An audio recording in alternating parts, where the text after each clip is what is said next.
Hello，大家好啊！我係陳朗維 Steven 啊，歡迎收睇今期嘅賽馬氛圍節目。今日同大家睇咧係嚟緊禮拜六10月4號，我哋跑沙田七草三泥嘅賽事嘅。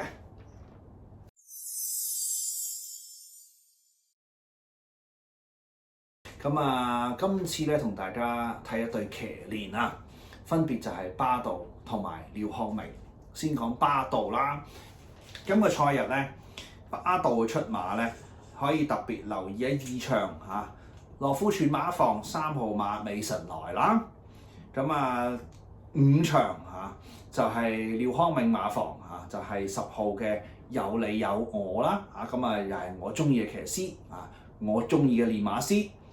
同埋咧嗰匹9場就亦都係廖康明馬房嘅13號智勝攻略至於廖康明馬房咧，其實就唔止淨係搭巴道嘅，仲要除咗留意5場有你有我，8場啦泥地賽事啦，佢有2匹馬都好值得睇嘅。7號嘅精英雄心就配希威森，仲有12號嘅智跑得就配艾兆禮。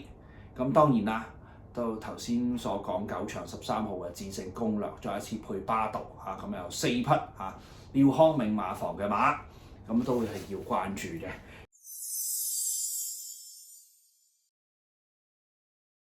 不如咁啦，同大家去睇睇咧5場同埋9場賽事，我俾大家又搏下連贏位置 Q 啦，好唔好啊？先嚟睇咗5場賽事先啦。係4班1200米嘅途程B+2嘅跑道一出咧都要轉彎㗎啦，所以選馬方面咧，大家留意下啲檔位5場咧，我係會用10號有你有我嚟做膽咧，拖翻3號嘅有情有義先睇咗10號先啦。巴道同埋廖康明啦正如頭先所講，今日嘅出馬咧，呢對騎練咧都係手風順so far 今季嘅表現良好。既然有搭檔嘅情況之下，可取之處啦。亦都跑過2檔嘅，剛剛所講啦轉彎嘅情況2檔有啲着數噃。留意9月14號024場次剛剛上仗啦，正係由巴道咧勝出咗。入直路嘅時候還是第14名嘅，結果咧慳埋衝贏喎。呢匹馬再維持原配嘅情況之下出賽咧，相信都係搏打答啦。至於一定都要埋嘅咧，就係3號嘅有情有義董明朗同埋咧蘇偉賢嘅配搭。董明朗都算係開季 OK 啦。尤其是呢匹有情有義喺9月14號026場次咧，就係初出嘅，就正配董明朗。當時6檔啦，今次係14檔，14檔係有少少輸蝕嘅不過咧試下睇下會唔會咁樣係換咗個分頭翻嚟。所以咧，我會同大家介紹啦，呢個有你有我配搭有情有義即管留意下連贏或者位置 Q 好冇？好啦，去到第9場啦。第9場咧，同樣地都係3班1200 B+2跑道亦都係一出即轉彎好啦，呢場咧，我會選擇咧就係由3號嘅，就係燈膽將軍潘頓配黎超星。配搭咧13號嗰匹就係智勝攻略，又係巴道配廖康明。燈膽將軍咧就跑成12檔，不過咧你睇翻燈膽將軍so far跑3仗嗰種勇勢咧，同埋喺3班嘅證明咧就偏多啲，所以我就寧願12檔。呢匹馬咧好側身跑咗3仗賽事嘅啫。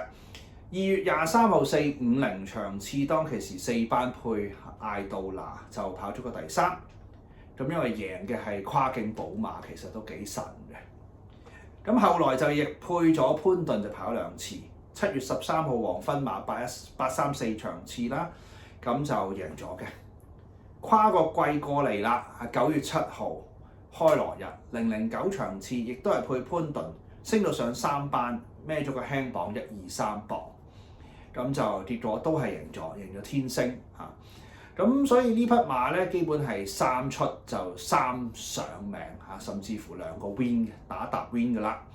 咁今次繼續沿用潘頓喺9月23號就試咗課習，雖然冇名次啊，咁但係一樣咧嚇，見到佢喺今季上面嚇落足功夫去摸嘅，咁所以咧就同埋3班新勝啊嘛，咁所以稱高少少。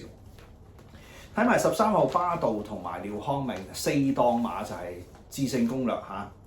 咁呢匹馬咧，其實喺同程都證明過啦，包括喺24年6月啦，黃昏馬752場次咧，嗰時就贏緊嚇，就係呢個田祖千二嘅。咁嗰仗亦都係由巴道係5班，咁啊上到嚟4班咧，就喺25年1月3、5、6場次咧，就亦都係巴道就跑咗個第3。